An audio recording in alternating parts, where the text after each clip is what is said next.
तस्वीर में जो ग्रीन टी शर्ट पहने और काला चश्मा लगाए आप आदमी देख रहे हैं, इसका नाम दुष्यंत है। अगली तस्वीर में जिस महिला ने पिंक सूट पहन रखा है वो दुष्यंत की पत्नी अमृत कौर है और आगे की तस्वीर में दुष्यंत के माता पिता है। 7 दिसंबर यानी शनिवार की रात को पूरा परिवार बिना किसी परेशानी के रात की गपशप के बाद सो गया था, लेकिन अगली सुबह की किरणें इनमें से किसी के नसीब में नहीं हुई। एक साथ हुई 4 मौतों के बाद आसपास के इलाके में कोहराम मच गया। इन चारों के अलावा घर में एक और सदस्य यानी दुष्यंत का 13 साल का बेटा केशव भी रहता था, लेकिन वो किसी तरह बच गया। दुष्यंत काफी अच्छे परिवार से ताल्लुक रखता था और इसका अंदाजा आप उसका घर देखकर भी लगा सकते हैं। साथ ही दुष्यंत शाहबादा कोर्ट में नौकरी करता था। इतना ही नहीं, दुष्यंत के पिता नेब सिंह कुरुक्षेत्र कोर्ट में जज के रीडर रह चुके हैं। मतलब परिवार काफी पढ़ा लिखा था और पड़ोसियों का भी कहना है कि बड़ा ही सज्जन परिवार था और किसी से दुश्मनी भी नहीं थी। अब सवाल उठता है कि फिर किसने इस हत्याकांड को अंजाम दिया और आखिर कौन सी मंशा छिपी है हत्यारे की इस वारदात के पीछे। साथ ही वारदात में एक चौंकाने वाली बात सामने आई है। 4 लोगों की हुई मौत के पीछे कनाडा का एंगल सामने आ रहा है। इन सभी सवालों के अलावा एक और बात जो मन को कुचल रही है वो ये है कि दुष्यंत का बेटा कैसे बच गया। जब आप इस वारदात के पीछे की असली कहानी और कातिल के बारे में जानेंगे तो आपके रोंगटे खड़े हो जाएंगे।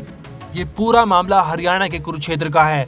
यहाँ पर दुष्यंत, उसकी पत्नी अमृत कौर और उनका बेटा केशव फर्स्ट फ्लोर पर बने कमरे में सो रहे थे। वहीं दुष्यंत की माता अमृत कौर और पिता नेब सिंह ग्राउंड फ्लोर पर सो रहे थे।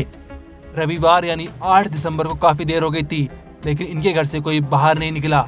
पड़ोसियों ने आवाज लगाई, लेकिन घर से न किसी की आवाज आई और न ही कोई चहल पहल दिखी। पड़ोसियों को अनहोनी की शंका हुई तो उन्होंने पुलिस को इसकी सूचना दी। पुलिस मौके पर पहुंची तो नेब सिंह और उसकी वाइफ अमृत कौर की डेड बॉडी जमीन पर खून से लथपथ पड़ी थी।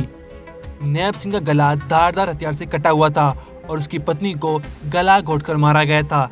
वहीं ऊपर दुष्यंत, उसकी वाइफ अमृत कौर और बेटे की बॉडी जिंदगी और मौत के बीच में जूझ रही थी। तीनों को तुरंत अस्पताल ले जाया गया। इलाज के दौरान दुष्यंत, उसकी पत्नी की तो मौत हो गई, लेकिन बेटे केशव की जान बच गई। पुलिस ने घर में लगे सीसीटीवी चेक किए, लेकिन ऐसा कुछ सामने नहीं आया जिससे ये पता चल सके कि हत्यारा कौन है, क्योंकि न तो घर में कोई आता दिखा और न ही जाता।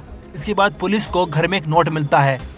इस नोट से ही इस हत्याकांड की पूरी गुत्थी सुलझ जाती है। ये नोट दुष्यंत ने लिखा था। इसमें उसने लिखा था कि सारी हत्याएं उसने की है और सब लोगों की जान लेने के बाद खुद भी जहर खा लिया था। अब सवाल उठता है कि दुष्यंत ने अपने पूरे परिवार की जान लेने का प्रयास क्यों किया। जब इसके पीछे की जांच पड़ताल की गई तो बड़ी चौंकाने वाली वजह सामने आई। दुष्यंत ने नोट में लिखा था कि खौफनाक कदम उसने इसलिए उठाया है क्योंकि वो डिप्रेशन का शिकार हो गया था और कर्ज में डूब चुका था।